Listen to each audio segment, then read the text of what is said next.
My female 53, soon-to-be ex-husband Roger 47, whom I forgave for his affair, came home with a baby 4 months ago. His girlfriend 22 couldn't handle it anymore, so she brought the baby to him at work and left. To the best of his knowledge, she's in Spain. I allowed him to stay so long as I didn't have to do anything. Anything. Well, about a month ago, Roger had a heart attack. It didn't kill him, more's the pity, but he is very weak and incapable of doing anything for himself. Since he isn't up and about, he cannot care for his child. He also can't drop off and pick up his son at daycare. I've been helping, but I'm done. My kids are full grown. I shouldn't be having grandkids anytime soon. I do not have any desire to care for a baby. I told Roger that I wanted a divorce, and I contacted the mother's parents. I know the father through friends. I said they had until Friday to come get their grandchild, or I was calling Child Protective Services. They just left with the baby, but they scolded me for being so cold towards a baby that had done me no harm. I view that child differently.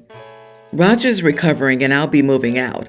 The house is in his name, but I've never contributed to it. I've put away the equivalent of 22 years of rent and interest. As per our prenup, my savings are my own. I work and don't need anything from this marriage except myself. My kids tried telling me to stay and help their father.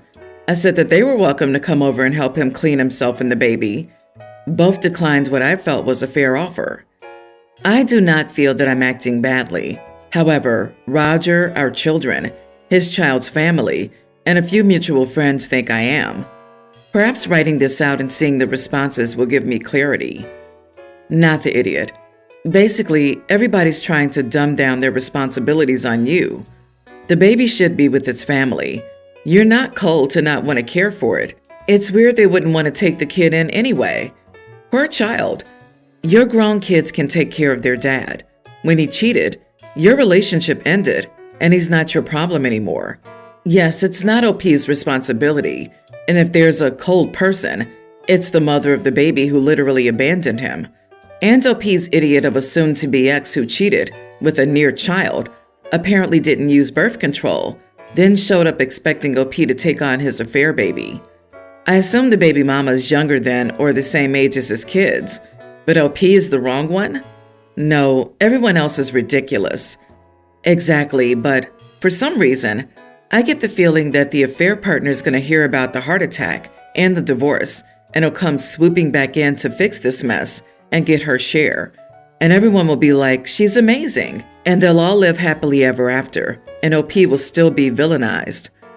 Poor OP can't win in the eyes of these idiots, but we know she's more than justified in washing the hands of her soon-to-be ex, his infant, and his affair partner's parents. Good riddance. They should be thanking you for not calling CPS the second your ex fell ill. You've done much more than expected for a baby that's not yours, let alone a child from your husband's affair. LOL at your kids telling you to stay and take care of him and the baby, but when you offered them the same deal, they declined. Because of course they did. Also, when Roger's kids learn they're splitting their inheritance with an affair baby, see how well they take it. I'm sorry you're dealing with all this, and I wish you the best in your new life. Hugs. We've been seeing each other for a year, and everything looked and seemed as if we were a couple. He said he loved me, and I told him I loved him. He spends every weekend with me, and we planned our first trip together, etc. Last weekend, he was in bed, and I made pancakes for him because his birthday was on Tuesday. He was very happy about it and joked that I was spoiling him.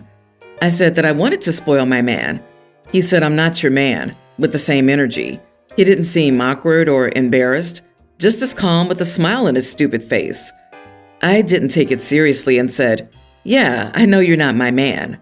He was more serious now and said, no, really, I am not your boyfriend.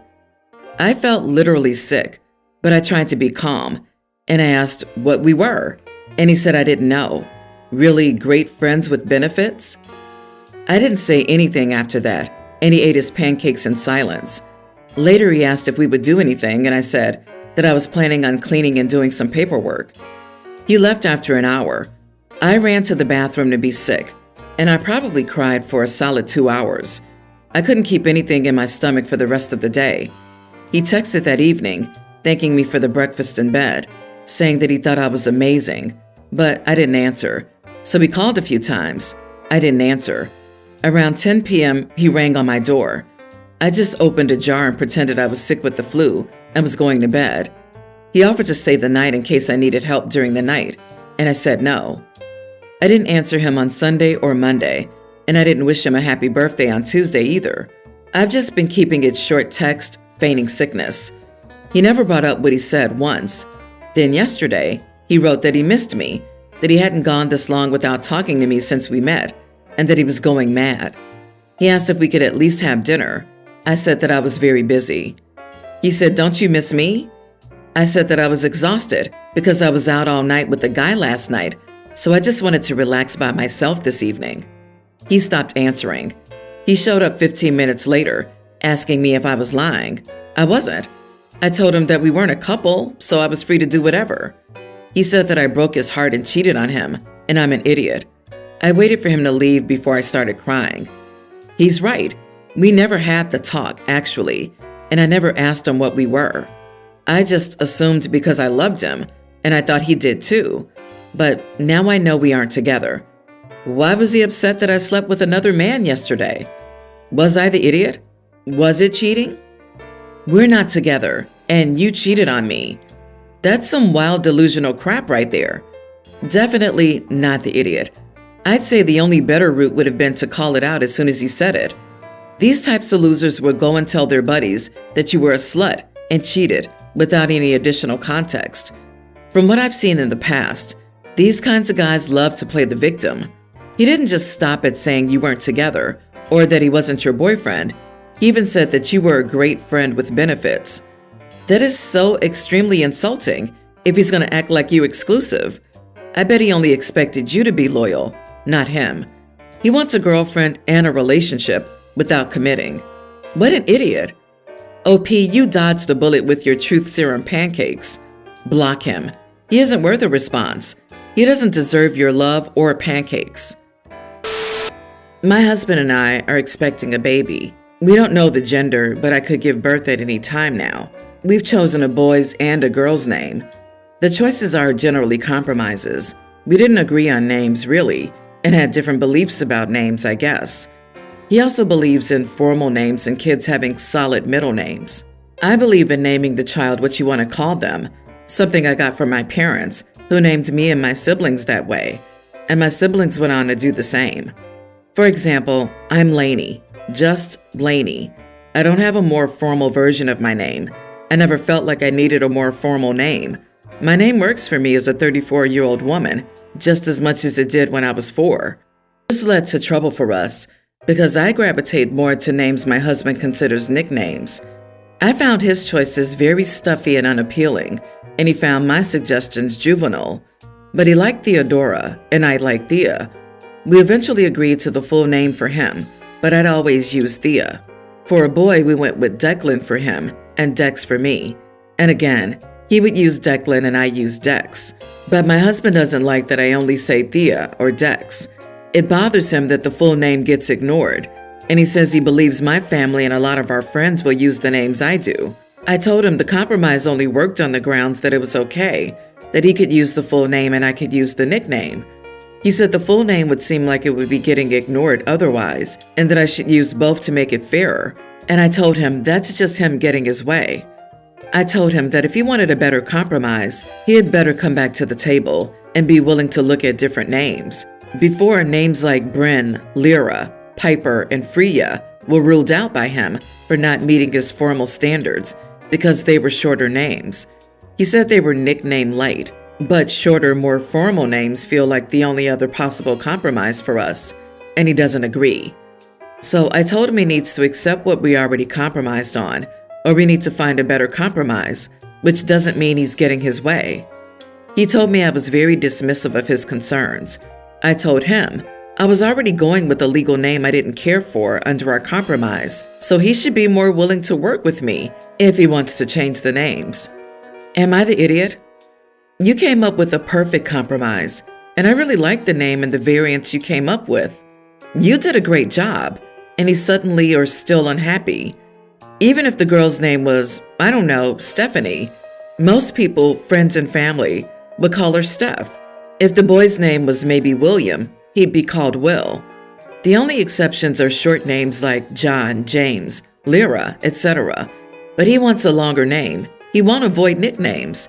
He thinks if it's a girl, her friends will call her Theodora. I really don't understand his struggle because the nicknames will almost always be there. Plus, what will his family call the child? No nicknames at all? Just Stephanie or William always? No Steph or Will ever? I don't understand this part, and I would like more information about his family. So not the idiot. You really came up with a perfect compromise, and he stepped back on it. It doesn't even make sense since he won't avoid nicknames. Does he really expect a teenager to introduce herself as Theodora to her peers? If he's that concerned, he should consider names that are less of a mouthful.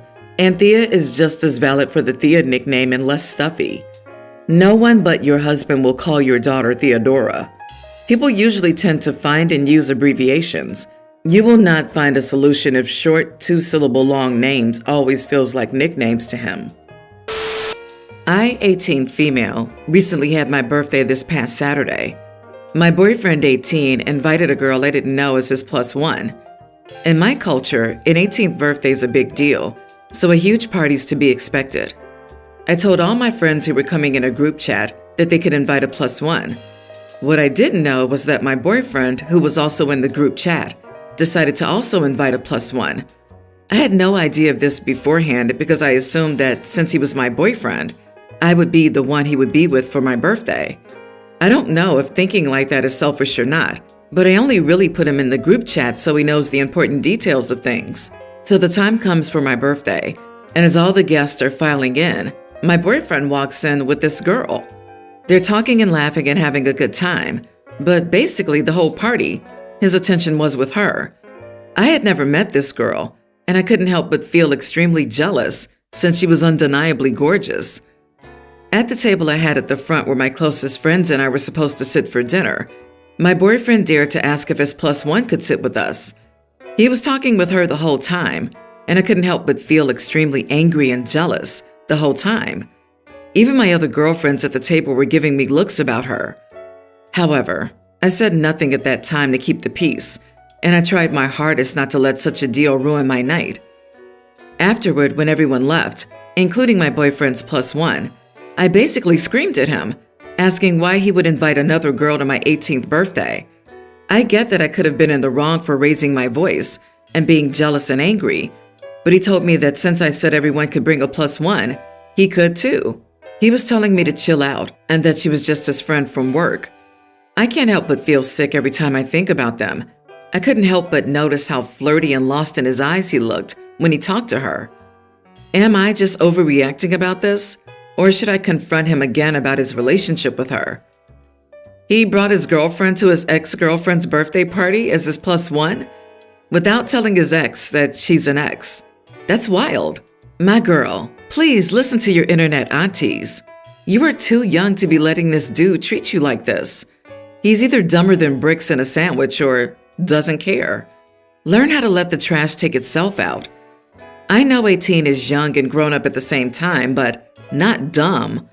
He was dumb enough to think a birthday group chat you're in because of your girlfriend is permission to bring a +1, but not just a +1, a girl +1? Come on, then he tells you to chill out? I don't think he's as invested as you are in this relationship. If he was, he wouldn't have to be told the night was all about you. He'd help make sure it was. He certainly wouldn't be chum with another girl. Please, please, don't waste your tears on him. Drop him. Hard stop. No contact if you can. It doesn't deserve any more than what you've already said. Happy 18th birthday. Wishing you more happiness than you can handle. I have an acquaintance, Lola, 26 female, who was single and has been looking for a partner for a very long time. She's on every dating app and wears white whenever we go out to manifest a husband. I don't choose to hang out with her alone. You'll see why. But she is friends with a couple of my friends, so we hang out together in groups a lot. When we hang out, she constantly complains about her dating life. Even if we're talking about something completely different, she finds some way to make the conversation about her boy troubles. Though I avoid direct conversation with her about this and left it to others to validate her, it has become abundantly clear why she cannot bag a man. Lola has a long list of demands, most of which she doesn't meet. She wants someone who's ambitious in his career and makes six figures. She works part-time, lives with her parents, and doesn't seem to be in a hurry to move out. He needs to go to the gym regularly and take care of his body. Lola is overweight and hates exercise. He needs to play an instrument and be into music. Lola says she's never picked up an instrument in her life. He has to be over 6'2". Lola is 5'2". She complains that when we go out, no guys approach her, but I've seen plenty of guys ask her to dance, buy her a drink, etc., and she rejects all of them. I stay quiet when Lola goes on her long, frequent rants, but a few days ago, we were at brunch with some other friends, and she asked me specifically for advice. My fiancé Jim is tall, athletic, ambitious, and musically gifted, and she wanted to know how I got him. I tried my best to explain to her nicely that people tend to choose partners who are similar to themselves. Jim and I go to the gym together every day. We're both very dedicated to our jobs, and we have a lot of similar hobbies and interests, so we have a lot to talk about. I told her that if she wants to find a man like that, she should consider applying herself more in her job, going to the gym, and picking up a hobby she wants her partner to have. Otherwise, she could either date a guy who's as interested in her as she is, or be comfortable with being single. I thought I was being very polite, but this ultimately killed the mood.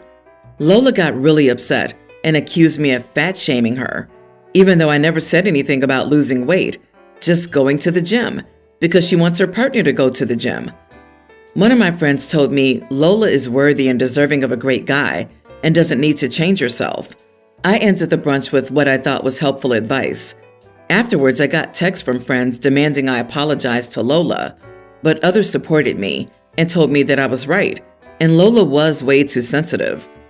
I was trying to help, but would it have been better if I had just lied? Was that an inappropriate thing to say in that setting? Was it an idiotic move for me to give that advice? Not the idiot. You gave Lola honest, helpful advice when she asked for it. You didn't fat shame her. You just pointed out that people often date those with similar lifestyles. If she wants a fit, successful guy, she should work on those things herself. Lola got defensive when faced with the truth. Your friends are enabling her unrealistic expectations by saying she deserves an amazing guy, no matter what. Sometimes we need to hear hard truths from our friends, even if it hurts at first. Oh, she's probably reading way too many romance novels or fics, where Edward Cullen, a rich, glittery, angelic vampire who's perfect in every aspect, falls in love with her because he caught her smiling at a pigeon in a fountain. The breeze caught a perfect lock of her brilliant hair, revealing the most glowing, vibrant brown eyes this man has ever seen. He decided to invite her to have dinner on his helicopter while they watched the city lights, got bugs in their sandwiches, and connected as two long-lost twin souls. She wants a trophy husband who pays for himself. She needs to change something to meet these people. People who earn high salaries don't usually socialize in the same places as part-time retail employees. Athletic people tend to spend a lot of time doing athletic activities. Likewise, avid musicians. OP's friend is basically trying to meet a Wall Street banker in a sleepy Florida beach town or a skilled ocean fisherman in rural Montana.